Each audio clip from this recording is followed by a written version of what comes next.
At nandito kami ngayon sa Kailas. Kaya let's go. Tignan natin ang kanilang mga product.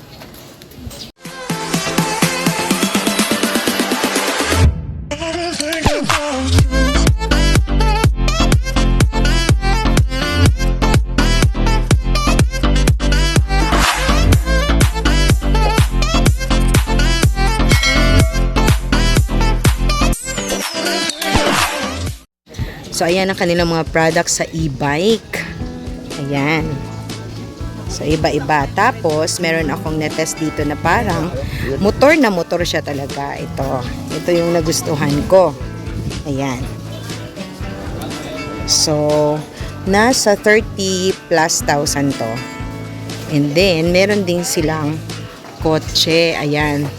Yung kotse ay nagkakahalaga ng mga 200,000. So, dito yan sa Marikina, Concepcion Ono Village sa Marikina City. So, panoorin ang video ko dahil ilalagay ko ang complete address nila and contact number.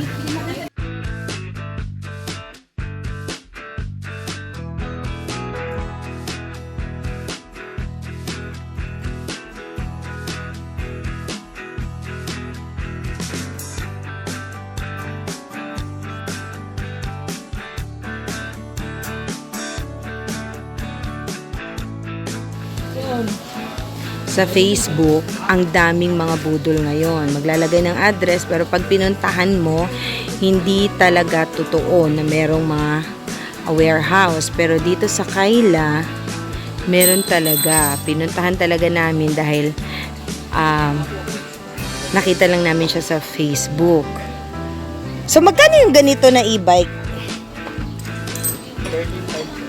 13,500. Yan, 13,500.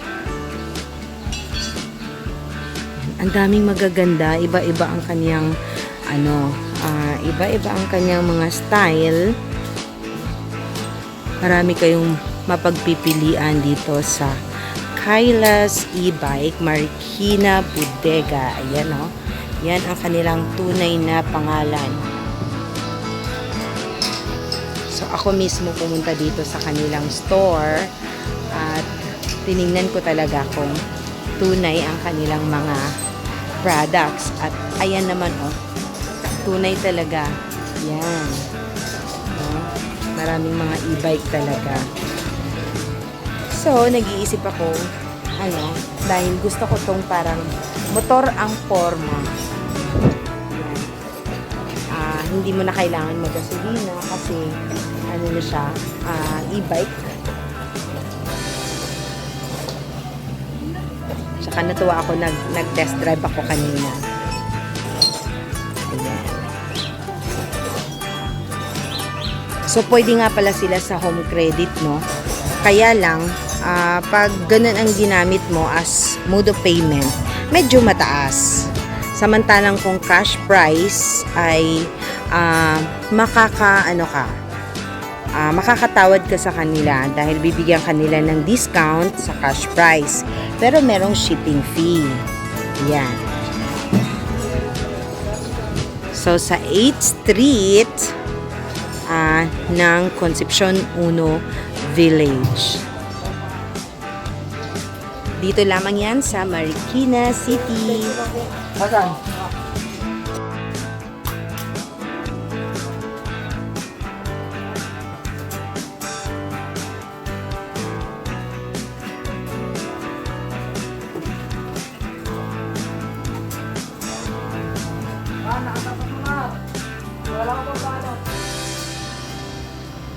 Babalutin yan eh.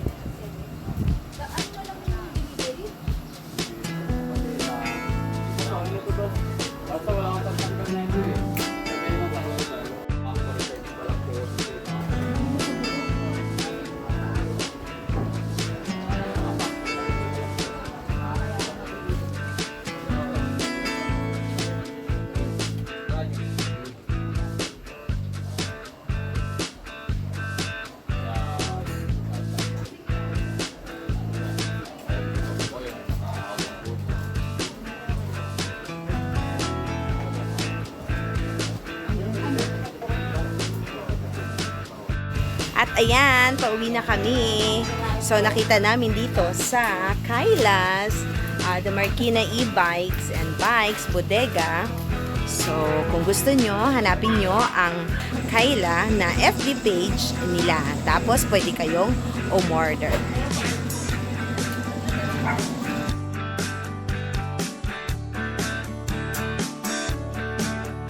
Thank you for watching, everyone!